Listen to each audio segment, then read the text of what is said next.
لگتا چھڑا ہوگا تو اتنی آسانی سے تو نہیں جاتا ہے. تو جب مورچہ لگ گیا، زنگ لگ گیا، تو وہ اتنی آسانی سے نہیں جائے گا. وہ جائے گا ذکر الہی سے، وہ جائے گا توبہ استغفار سے، وہ جائے گا مسلسل نمازیں پڑھنے سے، وہ جائے گا مسلسل روزے رکھنے سے، وہ جائے گا مسلسل اللہ کی اطاعت و فرما برداری کرنے سے، اللہ کی عبادت گزاری میں جائے گا. جب اتنا آپ کر لیں گے تب جائے گا. دل پر غبار آ جاتا ہے، پہلے غبار ہی آتا ہے. اللہ کے نبی صلی اللہ علیہ وسلم فرماتے ہیں انه لیغار علی قلبی فاستغفر اللہ فی اليوم واللیلہ 70 مرہ. اللہ کے نبی صلی اللہ علیہ وسلم کہتے ہیں میرے بھی دل پر غبار پڑ جاتا ہے. ہر کسی انسان کے دل پہ غبار پڑ سکتا ہے. اللہ کے نبی صلی اللہ علیہ وسلم کہتے ہیں میرے بھی دل پر غبار پڑ جاتا ہے. جب میرے دل پر غبار پڑتا ہے تو میں کیا کرتا ہوں؟ فاستغفر اللہ فی اليوم واللیلہ 70 مرۃ. میں اللہ سے دن و رات میں 70 مرتبہ استغفار کرتا ہوں. اللہ اکبر. یعنی اگر کوئی غلطی ہو جائے، کوئی کمی ہو جائے، کوئی کوتاہی ہو جائے، کوئی چھوٹا سا گناہ ہو جائے تو اس کے لیے آپ استغفار کریے. اللہ تعالیٰ آپ کے دلوں کے اس کالے دھبے، اس سخت، اس سیاہ نقطے یا اس زنگ کو اللہ رب العالمین دور کر دے گا. لیکن اس کے لیے توبہ شرط ہے، اس کے لیے اللہ کی بارگاہ میں حاضری شرط ہے. تب آپ کے دلوں کا یہ زنگ جا کر کے چھوٹے گا. دل خراب تو سب خراب. دل اگر خراب ہو گیا انسان کا تو سارے اعمال خراب ہو جائیں گے، جیسا کہ میں نے شروع ہی میں کہا. اللہ کے نبی صلی اللہ علیہ وسلم نے فرمایا الا وان فی الجسد مضغہ فاذا صلحت صلح الجسد كله واذا فسد الجسد كله. فرمایا کہ جسم کے اندر ایک مضغہ یعنی ایک خون کا لوتھڑا ہے، اگر وہ ٹکڑا یا وہ خون کا لوتھڑا خراب ہو جائے تو پورا جسم خراب ہو جائے گا، اور اگر وہ صحیح سلامت رہے، صحیح سالم رہے تو پورا جسم صحیح سالم رہے گا. فرمایا الا وہی القلب، اور وہ دل ہے. تو دل خراب تو سب خراب. دل خراب تو انسانی جسم خراب، دل خراب تو انسان کے پورے اعمال خراب، ساری کی ساری چیزیں خراب ہو جائیں گی. دل کا زنگ جو ہے گناہوں کی وجہ سے لگتا ہے، اسی طرح دل پر زنگ غفلت کی وجہ سے لگتا ہے. دو چیزوں کی وجہ سے دل پر زنگ لگ جاتا ہے. انسان غفلت، سستی کی وجہ سے گناہ نہیں کرتا، بہت زیادہ گناہ نہیں کرتا، لیکن اتنا سست ہوتا ہے، وہ اتنی غفلت کرتا ہے، اللہ کی عبادتوں کو یعنی کرنے میں غفلت سے کام لیتا ہے، تو اللہ تعالیٰ بھی اس کے دل پر زنگ لگا دیتا ہے. اور دو ہی چیزوں کے ذریعے سے اللہ تعالیٰ اس دل کے زنگ کو دور کرتا ہے، جیسا کہ میں نے روایت پیش کی. ایک تو استغفار کی وجہ سے. اللہ کے نبی صلی اللہ علیہ وسلم نے فرمایا فاستغفر اللہ فی اليوم واللیلہ 70 مرہ. میں 70 مرتبہ اللہ سے توبہ و استغفار کرتا ہوں. اور دوسرا ذکر الہی کی وجہ سے. اللہ رب العالمین کا کوئی ذکر کرے، کثرت سے ذکر کرے، اللہ تعالیٰ اس کے دلوں کو مطمئن کر دے گا، اپنی اطاعت کی طرف پھیر دے گا. فرمایا الا بذکر اللہ تطمئن القلوب، کہ اللہ کے ذکر سے دلوں کو اطمینان حاصل ہوتا ہے. آج اللہ تعالیٰ نے لوگوں کو مال و دولت سے نوازا ہے، پیسوں سے نوازا ہے، لیکن جب آپ ان سے ملیں گے تو ان کی ایک ہی شکایت ہوتی ہے، بھائی دل مطمئن نہیں رہتا، بے چینی رہتی ہے. بے چینی نے گھیر لیا ہے، بڑی الجھن سے رہتی ہے. کیوں؟ پیسہ ہے، مال و دولت ہے، ساری چیزیں ہیں، لیکن یاد رکھیں پیسوں سے آپ دل کا اطمینان نہیں خرید سکتے. بڑے بڑے مالداروں سے آپ ملیں گے، ان کی ایک ہی شکایت ہوتی ہے، بڑی بے چینی رہتی ہے، الجھن سے رہتی ہے. یہ سب کیوں ہوتا ہے؟ کیونکہ آپ کے پاس پیسہ ہے، آپ کے پاس مال و دولت ہے، لیکن آپ کے پاس اللہ کی اطاعت نہیں ہے، اللہ کا ذکر نہیں ہے، ذکر و اذکار نہیں کرتے آپ اللہ کا، اس لیے آپ کا دل مطمئن نہیں ہے. یہ جو بے چینی کی شکایتیں آتی ہیں آج کل بہت زیادہ بڑھ گئی ہیں. ہر آدمی سے آپ ملیں گے سب کچھ ہے مگر کہے گا بے چینی بہت رہتی ہے، بہت پریشان رہتا ہوں۔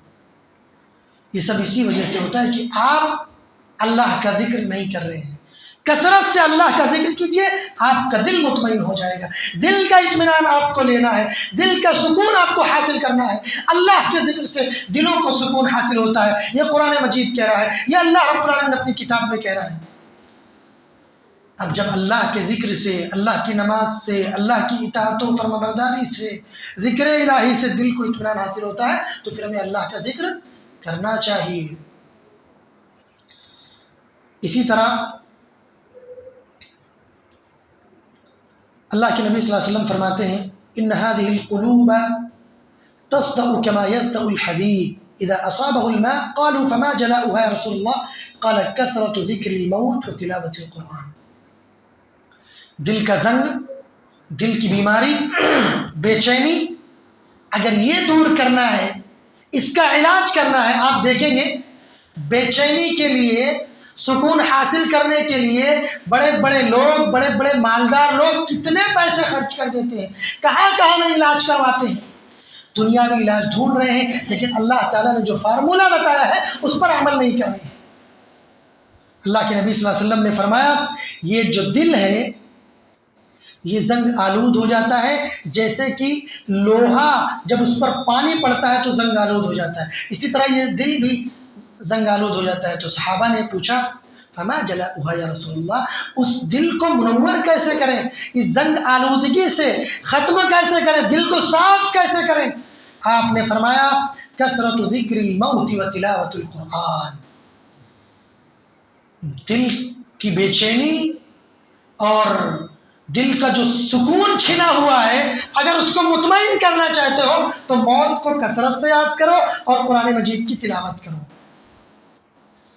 دل کی بے چینی کے لیے لاکھوں کروڑوں روپے خرچ کر دیتے ہیں، اور کتنی کتنی گولیاں آپ دیکھیں گے، کچھ لوگوں کو نیند نہیں آ رہی، پریشانی ہے، دل کی بے چینی ہے، پریشان حال ہے، گولیاں کھاتے ہیں تو نیند آتی ہے، گولیاں کھاتے ہیں تو سکون ملتا ہے، دنیا کی ہر قسم کا علاج وہ کر رہے ہیں، لیکن اللہ نے جو فارمولہ بتایا ہے، مسلمان ہوتے ہوئے بھی اللہ کے فارمولے پر عمل نہیں کر رہے ہیں۔ اللہ نے کیا کہا؟ دلوں کا اطمینان حاصل کرنا چاہتے ہو تو اللہ کا ذکر کرو، لیکن نہیں کرتے ہو۔ دنیا بھر کی دوائیں کھا لیں گے، صبح میں بھی کھائیں گے، دوپہر میں بھی کھائیں گے، شام میں بھی کھائیں گے، تینوں ٹائم دوائیں چل رہی ہیں دل کو سکون پہنچانے کے لیے، بے چینی کو دور کرنے کے لیے، لیکن اللہ کا ذکر نہیں ہو رہا ہم سے، وہ کرنا نہیں ہو رہا۔ سبحان اللہ، الحمدللہ، اللہ اکبر، لا الہ الا اللہ، یہ ذکر و اذکار نہیں ہو رہے انسان سے۔ لاکھوں کروڑوں روپے خرچ ہو رہے ہیں، ہونے دیجئے، مگر یہ جو فری میں ہونا ہے وہ نہیں ہو رہا اس سے۔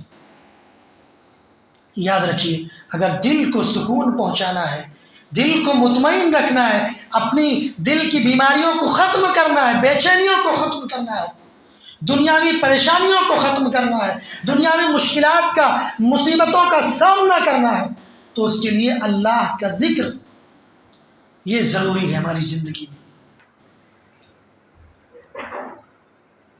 آپ دیکھیں کیسے تھے وہ مسلمان۔ مشہور مستشرق لارڈ ایڈورڈ گبن ایک یہودی رائٹر ہے، اس نے ایک واقعہ ذکر کیا ہے جو واقعہ ہمارے یہاں بھی بہت مشہور ہے۔ جب بیت المقدس فتح ہوا، حضرت عمر رضی اللہ تعالیٰ عنہ کے دور میں فتح ہوا تھا، بیت المقدس فتح ہونے کے بعد خصوصی دعوت پر حضرت عمر فاروق رضی اللہ تعالیٰ عنہ نے یعنی بیت المقدس کا سفر کیا، 45 لاکھ مربع میل، اتنا لمبا سفر کیا تھا۔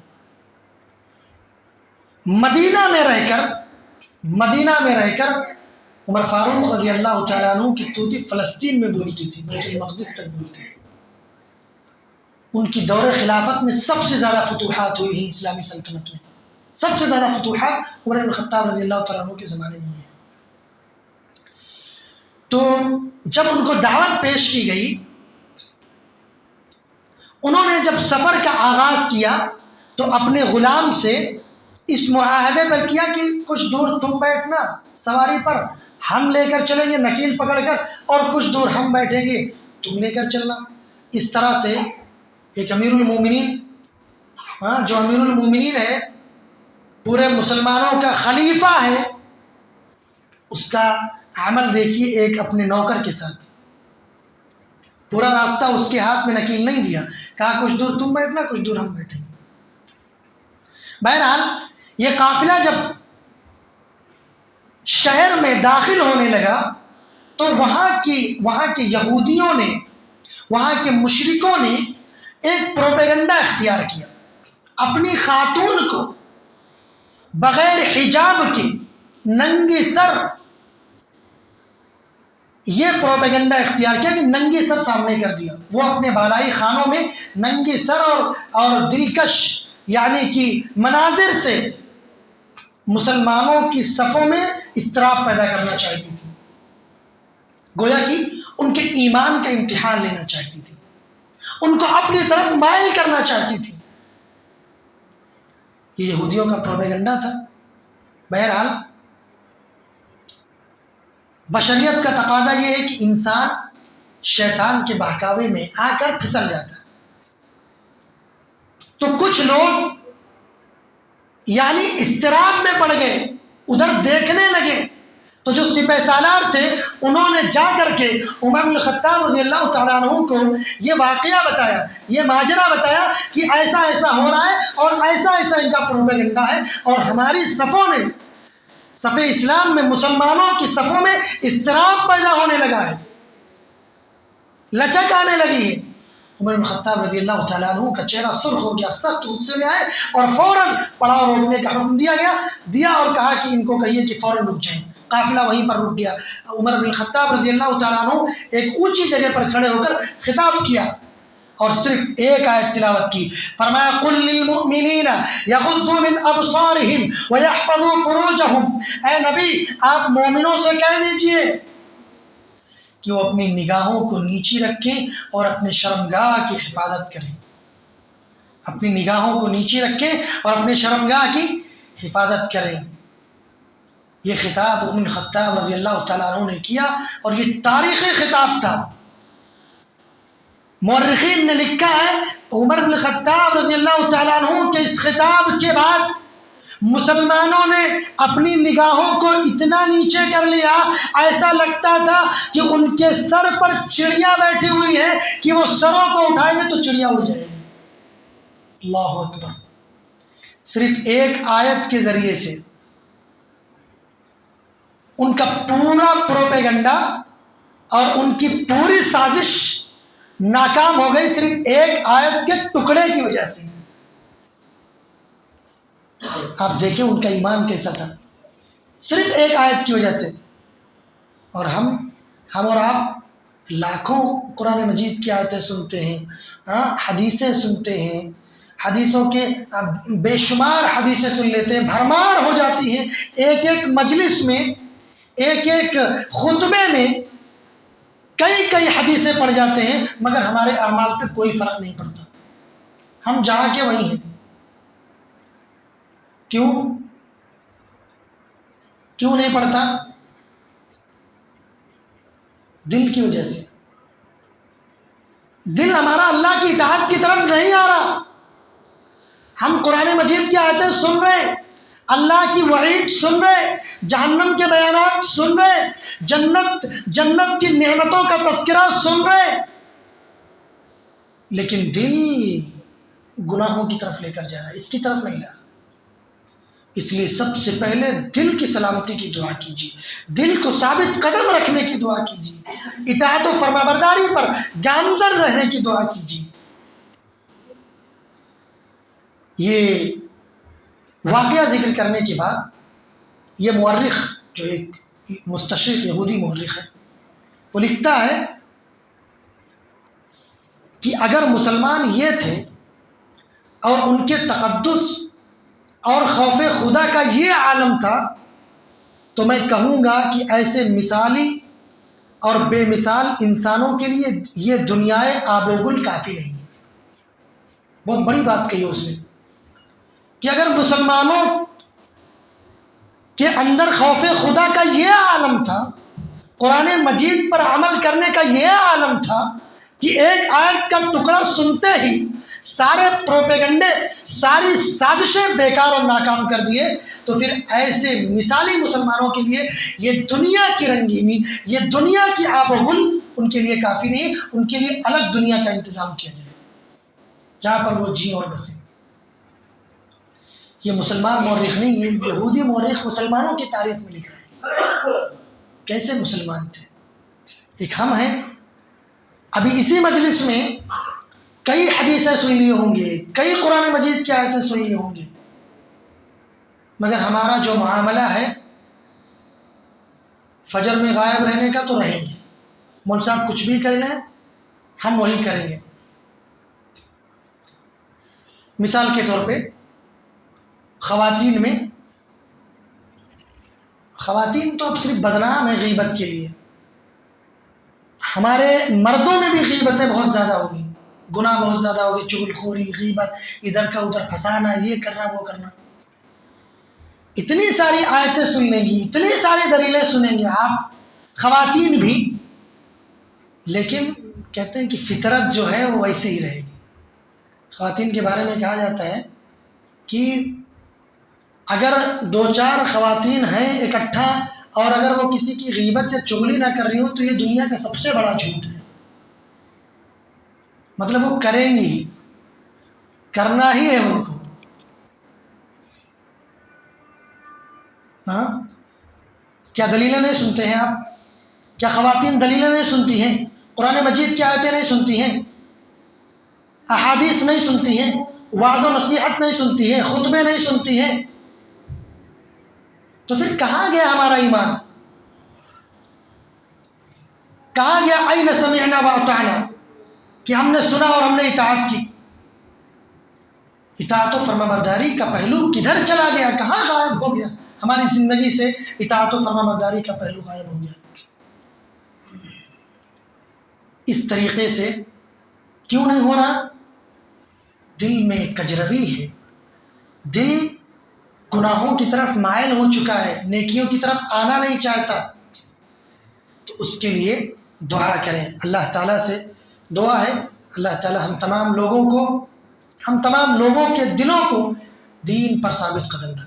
اللہ تعالیٰ ہم تمام لوگوں کے دلوں کو، اے میرے پروردگار تو اپنی اطاعت کی طرف پھیر دے۔ ہمارے دلوں کو نفسانی خواہشات اور گناہوں سے اللہ تعالیٰ تو ہمارے دلوں کی حفاظت فرما۔ ہمارے دلوں کو، یا مقلب القلوب ثبت قلبی علی دینک، اے دلوں کے پھیرنے والے ہمارے دلوں کو اپنے دین پر ثابت قدم رکھ دے۔ یا صرف القلوب، یا مصرف القلوب ثبت قلبی علی طاعتک، اے دلوں کے پھیرنے والے ہمارے دلوں کو اپنی اطاعت پر ثابت قدم رکھ، اپنی اطاعت کی طرف پھیر دے۔ اے ہمارے پروردگار اگر ہم سے کچھ گناہ ہو رہے ہیں، مسلسل کچھ گناہ ہو رہے ہیں، اے ہمارے پروردگار تو ہمیں ان گناہوں سے نکال کر ہمارے دلوں کو نیکی کی طرف، اللہ کی اپنی اطاعت کی طرف، نمازوں کی طرف، نیکی کی طرف اور اپنی بندگی کی طرف ہمارے دلوں کو پھیر دے، اور ہمارا جب خاتمہ ہو تو حسن خاتمہ ہو، ہمارا خاتمہ ایمان پر، اسلام پر اور توحید پر ہمارا خاتمہ ہو۔ آمین۔ اقول قولی هذا واستغفر الله لي ولكم ولسائر المسلمين فاستغفروه انه هو الغفور الرحيم۔